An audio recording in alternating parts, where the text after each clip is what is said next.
I recently updated my oak cabinets with European style hinges.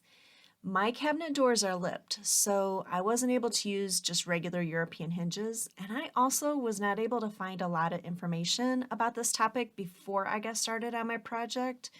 So my hope is that this video will give you some things to think about before you get going on your own project. I'm going to show you the specific hinge that I used, and so let's get started.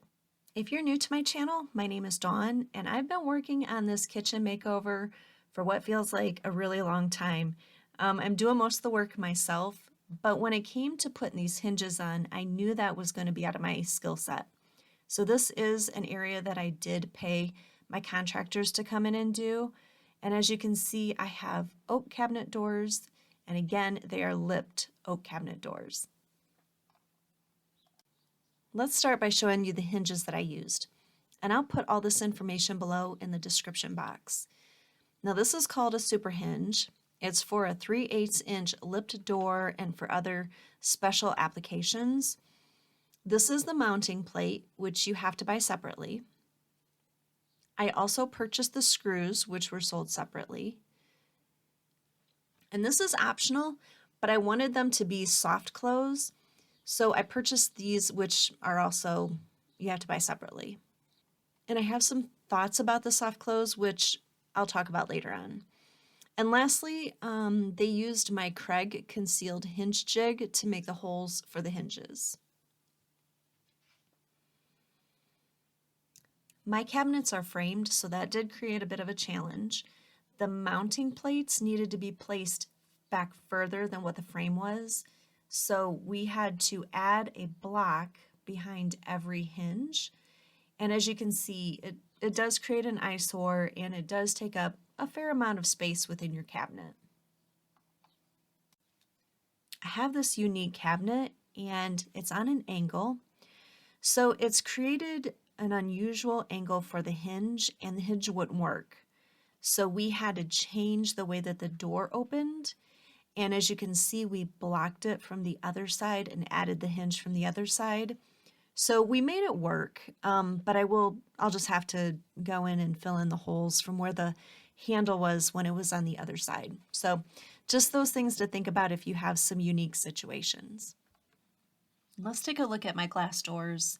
I have 3 of these doors, and as you can see, I still need to finish them. The issue that we ran into with these doors is because of the glass, the thickness of the wood where the hinge goes is smaller than the other doors. So we ended up having to add this piece of wood so that we had enough space to bore the hole for the hinges.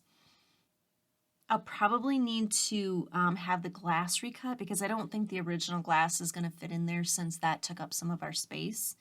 Also, I'll need to paint the blocks, and you will be able to see the hinge a little bit when the door is closed, but I think this is totally worth it. I still love the way that this looks.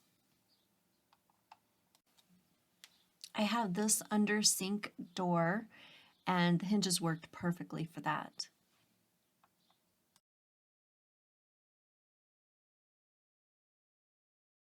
You'll notice here how this hinge actually kind of snaps together. That's because this does not have the soft close on it. Remember, you have to buy that soft close separately. So this just shows kind of how it closes without that. And then let's take a look at how these two clip together. It basically just clicks right down into place, and then you can push this lever and it releases it. So it's actually fairly easy to remove the doors if you were to need to do that. Like in the case of like the glass doors, I'm going to need to remove those so that I can get that painting done.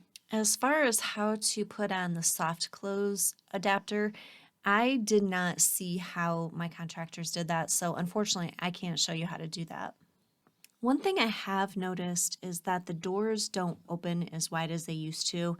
I have these kind of custom pullouts and they actually don't pull out anymore, like the doors don't open wide enough for them to really pull out, which is okay, but it's something that I didn't think about prior to doing the hinges. I love these soft close doors. What I've noticed is that the heavier doors close really nice, and the lighter weight doors close nice too, but you just have to push them a little bit more. I do have an issue going on with this door, and no matter how hard I try to shut it, without actually pushing it all the way in, it doesn't shut. So when my contractors come back, I am going to have them look at that one. Overall, I love the look of the European hinges, or the lack of hinges, as you can see from the outside. I think it just really helps to give an updated look and a totally different feel to this kitchen makeover. So I hope you found this video to be informational. Please give it a thumbs up. It helps my little channel grow. Thanks for watching.